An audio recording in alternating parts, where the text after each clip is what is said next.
வணக்கம் நண்பர்களே. உங்களில் ஒருவன், உங்கள் வீட்டு பிள்ளை, உங்கள் நாயகன், நான் மயிலை அசோக். இந்த வீடியோவில் என்ன பதிவிட போகிறேன்னா, ஒரு முக்கியமான விழிப்புணர்வு பதிவு தான்.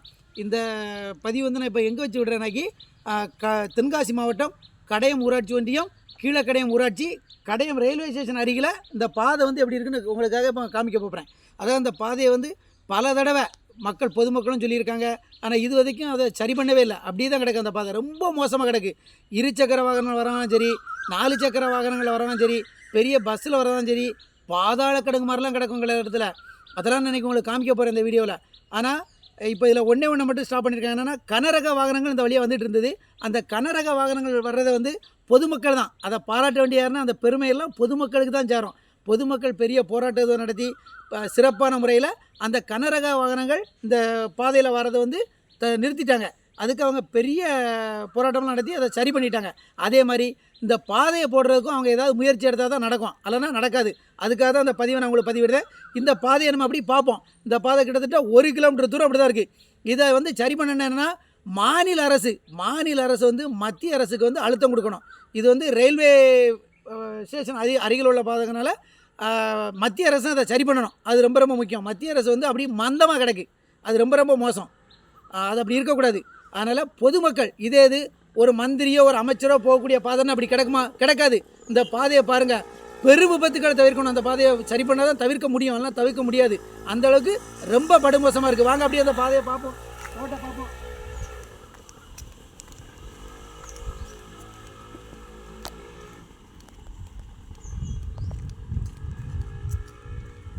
ரொம்ப குண்டும் குழியுமா பயங்கரமாக இருக்கும். அதே மாதிரி இப்போ வந்து மழை இல்லை, மழை பெஞ்சு தண்ணி பெருகலை. இது மழை பெஞ்சு தண்ணி பெருகுதுன்னா எந்த இடத்துல கிடங்கு கிடைக்கு, எந்த இடத்துல எது கிடக்குன்னே தெரியாது. அந்த மாதிரி இருக்கும். ரொம்ப மோசமாக இருக்கும். உங்களுக்கு இப்போ இந்த வீடியோ போடுறேன், மழை பெஞ்சு தண்ணி பெருவட்டு. ஏன்னா ஒரு 4 நாளில் மழை வரும்னு இருக்காங்க. நம்ம இந்தியா வானிலை ஆய்வு மையம் சொல்லியிருக்கு. அப்படி மழை வந்த பிறகு தண்ணி பெருகிட்டு அதுக்கப்புறம் வந்து உங்களுக்கு ஒரு வீடியோ பதிவிடுறேன். இப்போ அதை பார்ப்போம், வாங்க பாதையை பார்ப்போம்.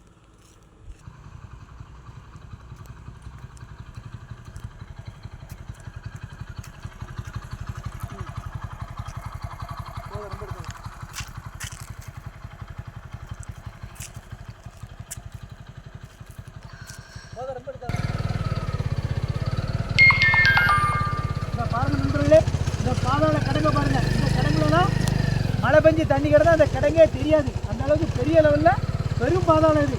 இதே மாதிரி 1-2 இல்லை கிடங்கு, 10-20 கிடங்கு கிடக்கு. எல்லா கிடங்கையும் இப்போ உங்களை காட்டுறேன். இந்த பாதையை சரி பண்ணால் மட்டும்தான் பொதுமக்களால் நல்ல முறையில் வாகனங்களை ஓட்டி செல்ல முடியும். இன்னும் ரொம்ப சிரமமாக இருக்குது வந்து. அதனால் மத்திய மாநில அரசுகள் உடனடியாக நடவடிக்கை எடுத்து பாதையை சரி செய்யும்படி மிக தாழ்மையுடன் கேட்டுக்கொள்கிறேன். பாதையை பார்த்துட்டே வருவோம். அப்படி வாங்க பார்த்துட்டே போவோம். கொஞ்சம் கட் பண்ண போவோம்.